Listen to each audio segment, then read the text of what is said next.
Coronavirus, nuovo pesante bollettino, 4.809 contagiati, 18 decessi nella giornata di oggi, 7 di questi nella Marca tra Treviso e Castelfranco.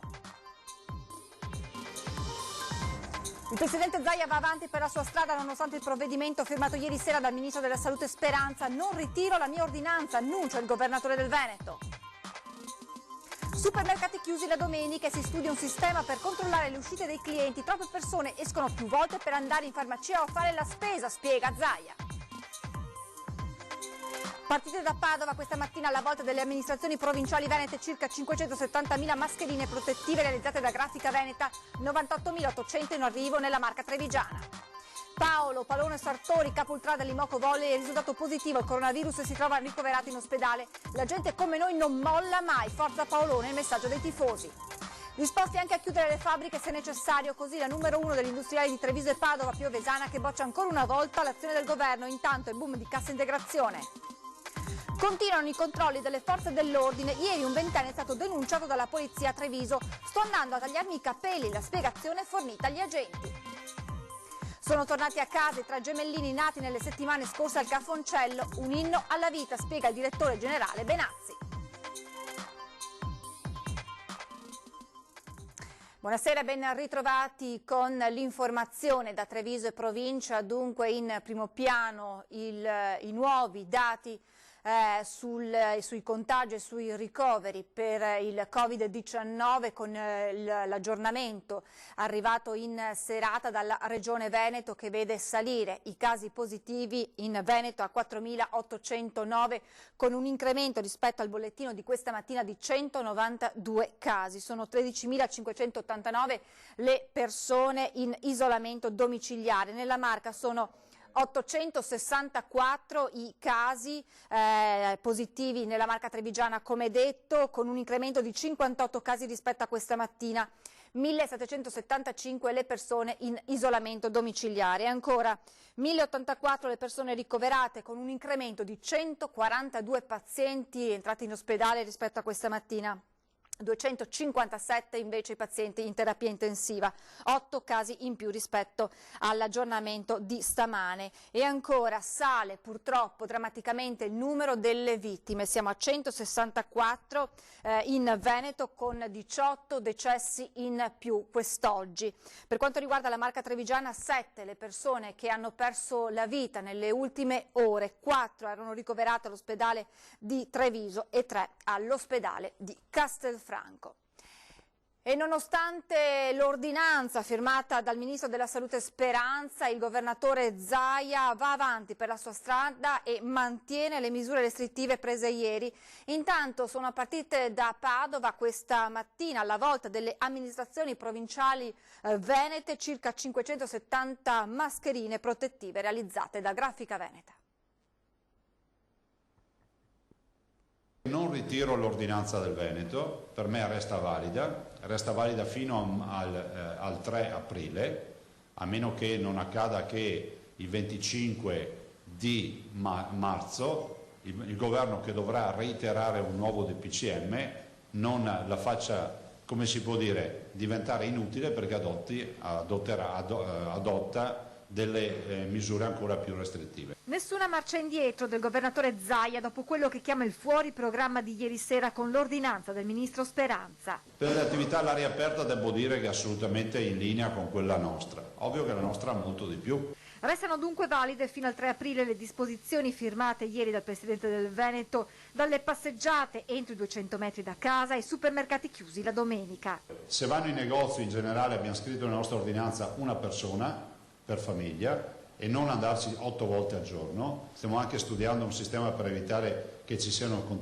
in continuazione via vai per approfittare di andare in giro per i paesi o per le città, per trovare un sistema che non sia coercitivo ma che permetta alle casse di capire se uno ci è andato 10 volte al giorno o ci è andato una volta sola, perché ad esempio anche dei farmacisti ci dicono la stessa cosa, hanno dei pensionati che vanno in continuazione, prendono l'aspirina, poi tornano, prendono il gel, un'altra roba. Zaia ribatte anche a chi teme che con la chiusura domenicale si formino code fuori dai market. Ci sono sempre state le file, anche la scorsa settimana quando era aperto la domenica. Per quanto riguarda le ordinanze firmate dai sindaci veneti, si parte dall'ordinanza regionale che deve essere rispettata. Tutto quello che c'è di più restrittivo vale. Il Presidente ringrazia i veneti perché dice: se c'è qualche dato positivo lo dobbiamo al loro senso di responsabilità e al rispetto delle regole. Ma Zaia chiede al governo un'ulteriore stretta. Il nodo vero ora è quello delle aziende. La CNA del Veneto fa sapere che il 24,8% delle imprese ha già abbassato autonomamente le serrande. Secondo Zaia sarebbe auspicabile arrivare ad una chiusura ragionata delle fabbriche. A livello nazionale va riaperto il tavolo, vanno riconvocati. Io se fossi al posto del governo riconvocherei le parti per vedere se si trova un'intesa. Abbiamo ricevuto istanze di imprenditori, spiega Zaia, che se avessero la certezza di una copertura giuridica per non pagare una penale al pubblico o al privato sarebbero disposti a chiudere i propri cantieri, sia per le difficoltà nel rispettare fino in fondo le misure, sia perché nei cantieri ci si fa anche male. In questo contesto siamo in grado di garantire la terapia intensiva, magari uno che cade dalle impalcature piuttosto che si fa male gravemente, e quindi dicono sarebbe bene, prudente, ad esempio sospendere i cantieri. Il 25 marzo, quando scadranno le misure prese dal governo, ormai è alle porte. Evitiamo di arrivare il 25 notte alle ore 24 con un testo che non c'è neanche il tempo di vederlo. Il mio auspicio è sempre che si facciano provvedimenti unici, in maniera tale che si possa alla fine avere un DPCM che sia assolutamente negoziato con le regioni. Sono 98.800 le mascherine che arriveranno nella Marca trevigiana. In queste ore una parte è già arrivata a Treviso. Allora ci colleghiamo subito con Lucio Zanato, che si trova davanti alla sede della Protezione Civile di Treviso insieme al sindaco Mario Conte. Buonasera Lucio, buonasera al sindaco. Buonasera Francesca, buonasera ai telespettatori di Antenna 3, sono con il sindaco Mario Conte, come giustamente detto, come state vedendo, perché lui ha delle importanti informazioni da dare a tutti i cittadini per la distribuzione delle mascherine. Sindaco, dica. Sì, allora le mascherine sono arrivate oggi e è cominciata la distribuzione in tutti i comuni, quindi la Protezione Civile provinciale ha distribuito a tutte le protezioni civili, a tutti i comuni del territorio della provincia di Treviso. Il comune di Treviso sarà così organizzato, la distribuzione comincerà lunedì e verrà consegnata alle persone, alle fasce deboli, quindi anziani, persone con disabilità e tutte quelle persone che ci vengono segnalate dai servizi sociali, dall'ULSS, casa per casa, dalla Protezione Civile. Mi raccomando, solo personale ufficiale della Protezione Civile e autorizzato può consegnare le mascherine. Per tutti gli altri invece la consegna verrà fatta a partire da martedì pomeriggio nelle modalità che verranno poi ufficialmente comunicate nelle prossime ore e soprattutto nella giornata di domani. Ci saranno dei siti dislocati in tutti i quartieri dove recarsi con la propria automobile per ritirare una mascherina per nucleo familiare in questo momento, in attesa che ne vengano prodotte delle altre. L'appello a tutti i cittadini è, quindi state attenti, domani ripeteremo bene come viene fatta la distribuzione, però restate a casa al momento, cioè non venite domani mattina qui in cerca di mascherine. No, non venite in cerca di mascherine e soprattutto non intasate i centralini per sapere dove bisognerà ritirare le mascherine. Vi verrà comunicato tutto, utilizzeremo Antenna 3, tutti i telegiornali, i giornali di lunedì e soprattutto la consegna verrà fatta in ogni singolo quartiere, ci sarà una postazione. Ci sarà la protezione civile, mentre la consegna a domicilio, ci tengo a sottolinearlo, verrà fatta esclusivamente alle persone che hanno difficoltà a muoversi o persone con disabilità sempre segnalate dall'azienda sanitaria, ma esclusivamente da personale della protezione civile. Domande da studio? Perfetto, è stato chiarissimo il sindaco e ripeteremo naturalmente nelle prossime ore queste indicazioni. Grazie a Lucio e grazie al sindaco Mario Conte, buon lavoro ad entrambi. Naturalmente è fondamentale che anche nel ritiro delle mascherine non si creino assembramenti, per cui sarà i cittadini dovranno fare molta attenzione alle indicazioni che verranno loro fornite nelle prossime ore. E allora adesso facciamo il punto della situazione per quanto riguarda i ricoveri negli ospedali trevigiani con il direttore generale Francesco Benazzi. È un fronte complesso, quello dei letti e delle terapie intensive dedicate ai colpiti dal coronavirus sul territorio della Marca. Si parte da Vittorio Veneto con l'ospedale interamente dedicato ai contagiati, operativo da lunedì. Oggi siamo tutti al lavoro, il direttore ovviamente medico e tutti i colleghi, gli infermieri eccetera, per garantire 100 posti letto da lunedì in ospedale di Vittorio Veneto. Contemporaneamente sono arrivati i ventilatori d'azienda Zero e quindi dalla Regione Veneto, e quindi sono già stati, oggi vengono posti in essere, verranno collaudati e già da lunedì avremo 6 posti letto di terapia intensivi nuovi da attivare a Vittorio Veneto. E con il costante aumento dei casi anche i reparti di Treviso e Conegliano sono stati potenziati. Nell'ospedale di Treviso abbiamo aggiunto dei posti letto a malattie infettive, portando la capienza a 48 posti letto, quindi già di questi 20 sono già occupati oggi. A situazione di Conegliano abbiamo effettivamente numerosi posti letto Covid positivi occupati. Scendendo, Oderzo rimarrà una seconda linea pronta ad eventuali picchi. Oggi Oderzo ha 4 posti liberi di terapia intensiva che teniamo come scorta nel momento in cui dovessero aumentare queste richieste. Nel bollettino giornaliero Benazzi indica stazionaria la situazione ad ovest della Marca.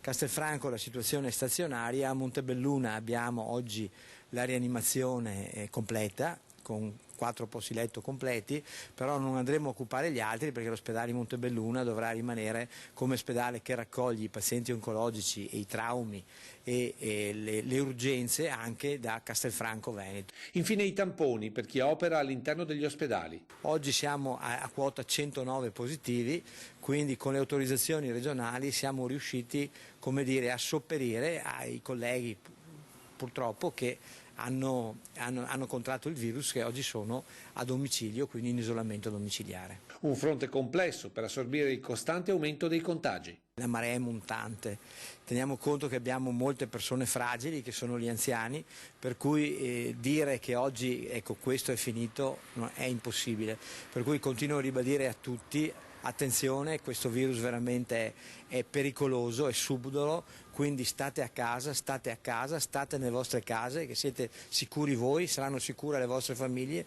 sarà sicura la gente veneta. Ieri l'annuncio del sindaco di Conegliano Chies di essere risultato positivo al tampone per il Covid-19. Oggi c'è un altro cittadino molto noto a Conegliano, si tratta del capo ultra dell'Imoco Volley, Paolone Sartori, anche lui risultato positivo al coronavirus e adesso ricoverato in ospedale. A lui in queste ore è arrivato un in bocca al lupo da parte degli ultra delle Pantere. La gente come noi non molla mai, forza Paolone, il messaggio via social. Per quanto riguarda le giocatrici, non sono entrate in contatto con Paolone, vista anche la sospensione delle partite. Come detto, il sindaco Chies, il sindaco di Conegliano Fabio Chies, si trova in isolamento presso la sua abitazione e lo abbiamo raggiunto al telefono. Sto bene, ovviamente qualche linea di febbre, ma insomma la situazione è assolutamente sotto controllo, il morale è alto. Questa la rassicurazione nel corso della nostra diretta del sindaco Fabio Chies all'indomani dell'annuncio social con cui ha comunicato alla cittadinanza la sua positività al virus, ma la rassicurazione riguarda anche i contatti avuti dal primo cittadino in questi ultimi giorni. Noi non ci recavamo più in municipio da un po' di giorni, per cui non c'è un problema su questo. Si andava in protezione civile quando c'era la necessità, però sempre o all'esterno con le protezioni, per cui adesso vedremo, ci sarà sicuramente qualcuno che verrà posto in quarantena e noi abbiamo dato l'elenco delle persone con le quali ha avuto contatti più stretti. L'attività del municipio quindi andrà avanti seppure a ranghi ridotti come da disposizioni del governo, mentre procede l'attività con le forze dell'ordine e la protezione civile. Vedo che i cittadini mi dicono stanno recependo, ho sentito questa mattina la protezione civile, abbiamo fatto il punto della situazione, come insomma facciamo anche da casa, per cui non ci sono problemi e invito ancora tutti i cittadini a stare a casa perché come abbiamo visto insomma, questo virus può colpire chiunque. Ad ogni modo il sindaco ha confermato proprio in queste ore il via ai controlli sui colli del Prosecco anche attraverso i droni contro i furbetti delle passeggiate. Spero che funzioni, spero che non serva a nulla. Spero che la gente stia a casa, vedo che arriva anche il brutto tempo che ci darà sicuramente una mano in questo senso, ma io mi appello ancora al senso civico dei cittadini. È una battaglia dura che dobbiamo combattere tutti assieme e stando a casa, per cui bisogna stare a casa. Sto andando Iniziando a tagliarmi i capelli, questa è la giustificazione di un ventenne albanese alla richiesta dei poliziotti sui motivi dello spostamento da casa. Il giovane è stato fermato in via Pisa a Treviso e nonostante i poliziotti abbiano pazientemente cercato di spiegargli che quel motivo non sarebbe certamente rientrato nei motivi di necessità che giustificano gli spostamenti sul territorio nazionale, è rimasto convinto che fosse suo diritto andare a tagliarsi i capelli, rilasciando anche l'apposita autocertificazione. Per lui è scattata una denuncia per inosservanza dei provvedimenti, ma non è tutto, perché i poliziotti delle volanti hanno fermato sulla Feltrina 4 albanesi che, nonostante fossero a conoscenza delle prescrizioni, hanno ammesso di essersi recati presso un bar di un'area di servizio per fare un aperitivo e ritrovarsi per fare 4 chiacchiere. Anche per loro è partita la denuncia. E ancora, intorno alle 5 del mattino è stato fermato un automobilista, un uomo pordenonese di circa 50 anni, che ha dichiarato di essersi recato fuori dal comune di Pordenone per andare presso un locale di lap dance di Preganziol. L'uomo è stato anche lui denunciato. I controlli naturalmente continuano e i cittadini sono avvertiti. Disposti anche a chiudere le fabbriche se necessario, così la numero 1 degli industriali di Treviso e Padova, Piovesana, che boccia ancora una volta l'azione del governo. Intanto è boom di cassa integrazione, come conferma la CGIL. È una decisione sicuramente difficile e se questo dovesse essere necessario per la salute e per salvaguardare le persone, è chiaro che non possiamo non opporci. Come estrema ratio sono pronti a chiudere anche le fabbriche e gli industriali di Padova e Treviso. Nel corso della nostra diretta la presidente di Assindustria Veneto Centro è stata chiara: il momento è drammatico, ma al sacrificio, se richiesto, dovrà corrispondere una contropartita che non può essere certo il Cura Italia. Il Cura Italia, il decreto Cura Italia, a nostro avviso è insufficiente, poco coraggioso e inadeguato. Noi oggi stiamo ricevendo tantissime richieste di cassa integrazione e riteniamo sia totalmente insufficiente rispetto a tutte le richieste che ci saranno. A confermarlo i dati diramati dalla CGIL di Treviso: 1.200 le richieste di cassa per quasi 23.000 addetti di tutti i settori. Solo in quello metalmeccanico 7.000 lavoratori coinvolti in 140 fabbriche. Piovesana, che poco meno di 2 settimane fa aveva chiesto le dimissioni dell'esecutivo, conferma la linea. Questo governo attualmente non sta rispondendo a quelle che sono le esigenze non solo della nostra di regione, ma di quello che è il paese. Se diciamo che siamo in guerra, bisogna avere anche il coraggio di attuare quelle azioni che durante la guerra chiedono di essere fatte o nell'immediato dopoguerra. Altro capitolo, quello della sicurezza sul lavoro, con i controlli a tappeto dello Spisal. Mi auguro che non si debbano aggiungere anche i morti di coronavirus ai morti sul lavoro per incidente, perché questo sarebbe del tutto ingiustificabile. È il momento di fermarci per qualche istante di pubblicità, tra poco.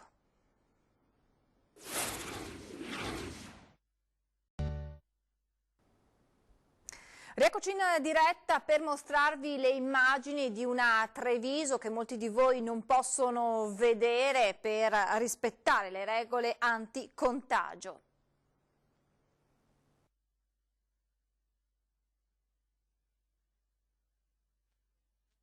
Una piazza vuota e silenziosa, racconta Treviso al tempo del coronavirus. Potrebbero essere le immagini da un film del filone catastrofista, se non fosse la realtà di un mese da assediati.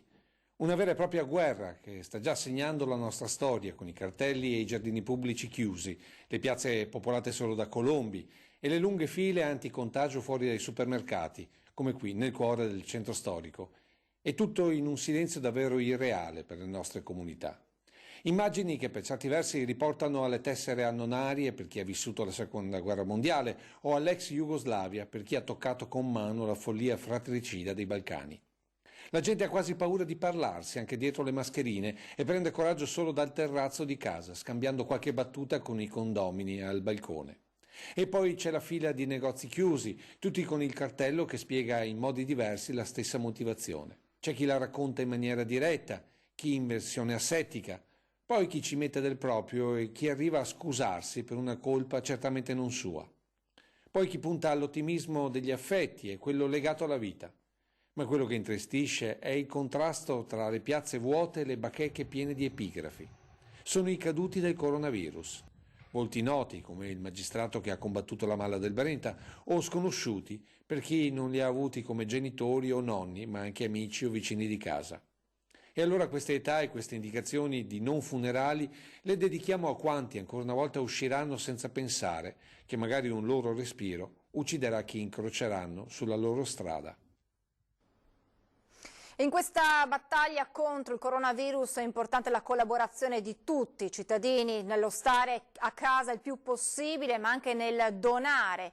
E quindi vi ricordiamo quelli che sono gli estremi del conto corrente intestato alla Regione Veneto. Combatti il coronavirus con la solidarietà, sostegno, emergenza coronavirus, la causale, l'intestazione appunto intestato alla Regione Veneto, l'IBAN lo vedete in sovraimpressione. Sono davvero tante le donazioni che stanno arrivando alla Regione anche da parte di importanti imprenditori. Ieri la notizia della donazione di 5 milioni di euro da parte di Ennio Doris, oggi il governatore Zaia ha annunciato un'altra importante donazione da parte di 2 imprenditori veneti.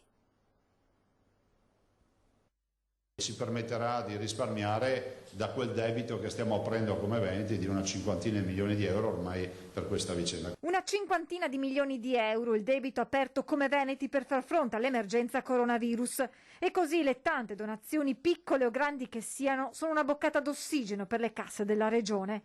Ieri il presidente Zaia aveva parlato dei 5 milioni di euro devoluti dall'imprenditore padovano Ennio Doris. Oggi la notizia di un'altra famiglia di industriali veneti che si è messa a disposizione della Regione. Si tratta di Franco ed Enrico Zoppas. Con questa donazione di 1 milione di euro ci permettono di comprare, che è esattamente quello che scriverò nella lettera che manderò loro di ringraziamento, ben 15 postazioni totalmente attrezzate per la terapia intensiva. Lo hanno fatto in maniera assolutamente immediata, mi hanno cercato loro, non mi hanno chiesto di avere pubblicità, però penso che sia giusto per 2 motivi, perché è giusto sapere chi fa ed è giusto che chi non ha ancora fatto sappia che c'è qualcuno che fa. Ma la solidarietà arriva anche dai cittadini comuni che, come accade spesso in circostanze simili, non si stanno risparmiando e con generosità stanno facendo le loro donazioni sul conto corrente della Regione.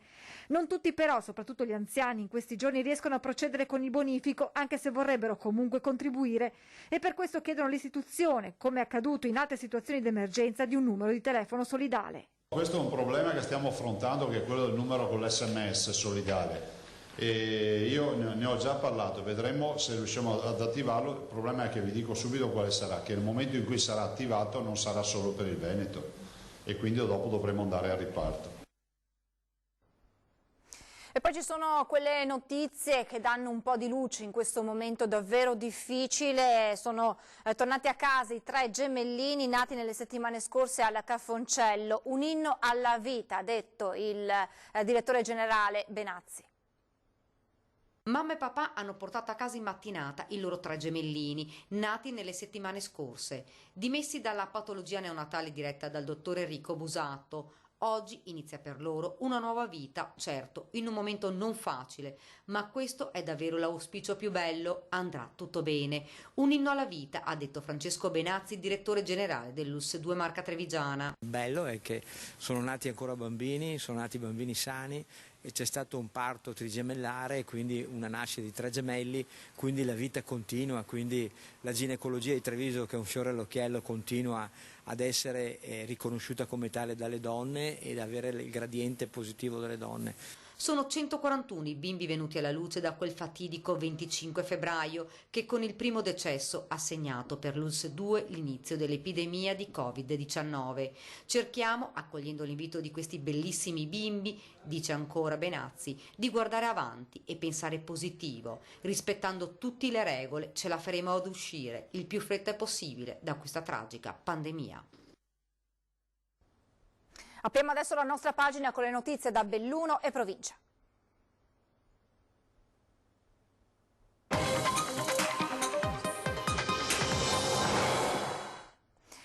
Vediamo i dati per quanto riguarda il bellunese dall'ultimo aggiornamento della regione. Sono 216 le persone risultate positive nel bellunese, con un incremento di 4 casi rispetto al bollettino di questa mattina. Sono 689 le persone in isolamento domiciliare. Se resta invariata la situazione negli ospedali di Feltre e Agordo, a Belluno ci sono 40 pazienti in totale ricoverati in area non critica, con un incremento di 5 casi rispetto a questa mattina. 4 i pazienti in terapia intensiva. Purtroppo si registra una nuova vittima, salgono quindi a 4 i decessi nell'ospedale di Belluno, una nuova vittima, e l'USL 1 in una nota fa sapere che nella mattinata di oggi un paziente Covid positivo di 78 anni, trasferito alla terapia intensiva di Belluno da un altro ospedale, è deceduto. Sono in corso gli accertamenti per stabilire le cause del decesso da parte dell'Istituto Superiore di Sanità.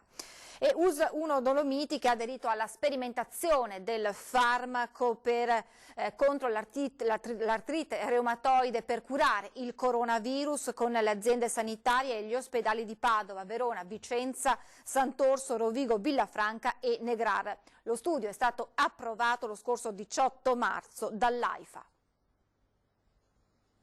La corsa è contro il tempo, ma c'è uno spiraglio di positività per la cura del Covid-19. Lo studio sul trattamento con tocilizumab dei pazienti affetti da polmonite da coronavirus, coordinato dall'Istituto Nazionale Tumori Pascale di Napoli, è stato approvato il 18 marzo dall'Agenzia Italiana del Farmaco. La sperimentazione è partita ed è di queste ore la notizia dell'adesione dell'azienda ULS 1 Dolomiti. Il farmaco utilizzato per l'artrite reumatoide ha già dato buoni esiti sui primi 11 soggetti trattati nell'azienda ospedaliera universitaria di Padova. ULS 1 riceverà già dalla prossima settimana i primi 3 trattamenti che saranno disponibili in base all'arruolamento dei pazienti disposto sulla base delle condizioni cliniche. Il Dipartimento del Farmaco dell'azienda ospedaliera bellunese, diretto da Marina Coppola, insieme alle unità operative interessate, è costantemente impegnato nella valutazione e nell'attuazione di strategie terapeutiche innovative. Oltre alla sperimentazione sono stati attivati anche 5 trattamenti per usi terapeutici del medicinale Remdesivir, antivirale creato per il trattamento dell'Ebola e che ora viene utilizzato per la cura dell'infezione da Covid-19. Insomma, nel vortice quotidiano di notizie inquietanti fortunatamente c'è spazio per l'ottimismo e le buone nuove a San Martino di Belluno non mancano. Il neoprimario di malattie infettive scaggianti, nominato con un concorso lampo appena 3 giorni fa, è entrato in servizio oggi, mentre il suo predecessore Francavilla, in pensione dall'inizio dell'anno, ha ripreso la sua attività a titolo gratuito. L'ULS 1 ha ottenuto inoltre, a supporto del proprio laboratorio analisi, l'aiuto di un'azienda esterna che ha garantito la lettura di 150 tamponi giornalieri. Sempre in tema di notizie rassicuranti, l'annuncio della Protezione Civile regionale di stamani. Alle 10 sono partite, alla volta delle amministrazioni provinciali venete, circa 570.000 mascherine protettive non ospedaliere. Il dettaglio della prima consegna destinata a Belluno è di 24.000 mascherine. Il Ministero dello Sviluppo Economico ha ratificato gli accordi sottoscritti da Safilo con i sindacati in merito ai nuovi ammortizzatori sociali necessari per la gestione degli esuberi negli stabilimenti del gruppo, e in tempi di emergenza coronavirus la convalida è avvenuta via web. Si è fatto un primo passo, nel senso di tutelare quelle persone che vorranno andarsene e trovare un'altra soluzione sia in termini di pensionamento che di altro posto di lavoro.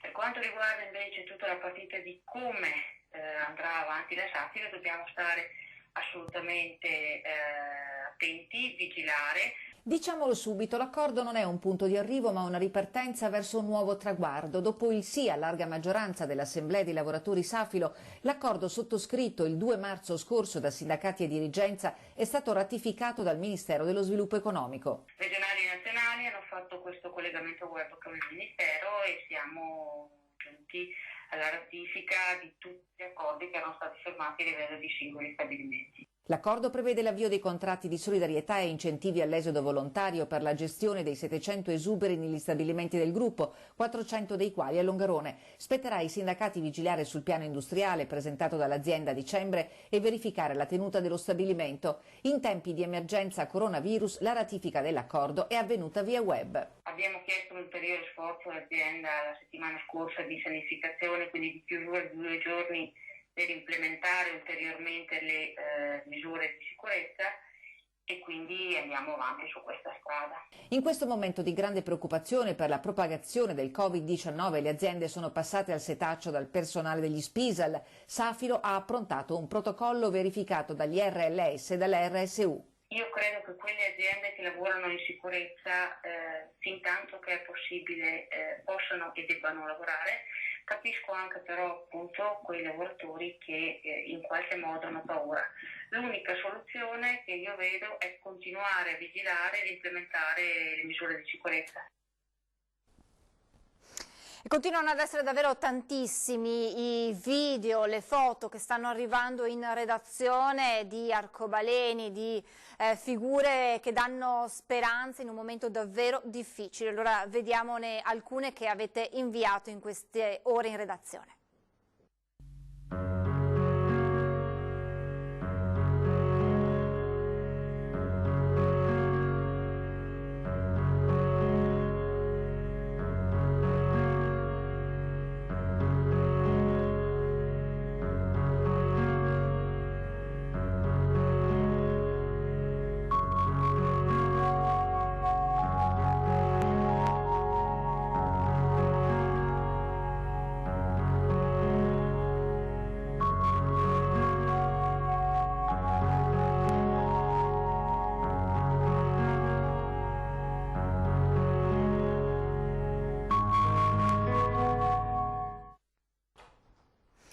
Vi ricordo che domani, come ormai accade da tempo, da settimane, le nostre emittenti manderanno in onda alla mattina alle 9:30 la messa che sarà officiata dal Vescovo di Treviso, Monsignor Tomasi, dalla cripta del Duomo di Treviso, e poi alle 11 la messa con il Patriarca di Venezia, Monsignor Moraglia, dalla Chiesa dei Santi Geremia e Lucia a Venezia.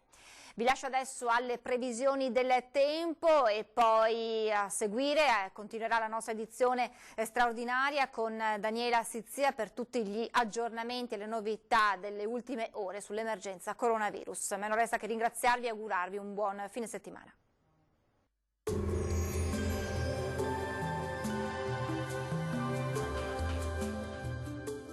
Super fresco a Ponte della Priula, negozio fuori dal coro. Super fresco a Ponte della Priula, qualità al giusto prezzo.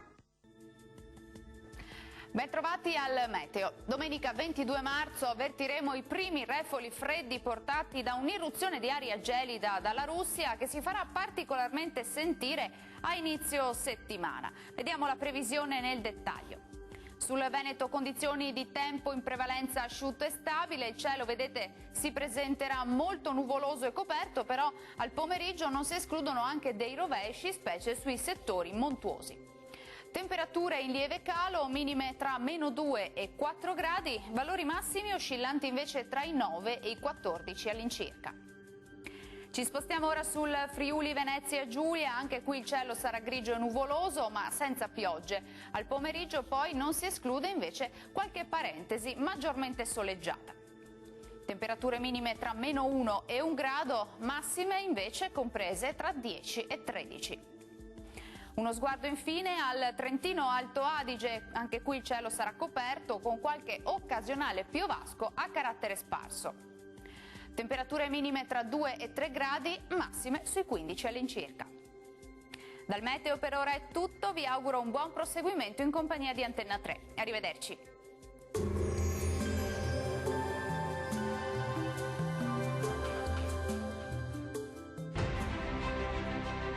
Amaro Montegrappa, alcol da cereali con erbe ed estratti naturali. Amaro Montegrappa, chiedilo al tuo bar.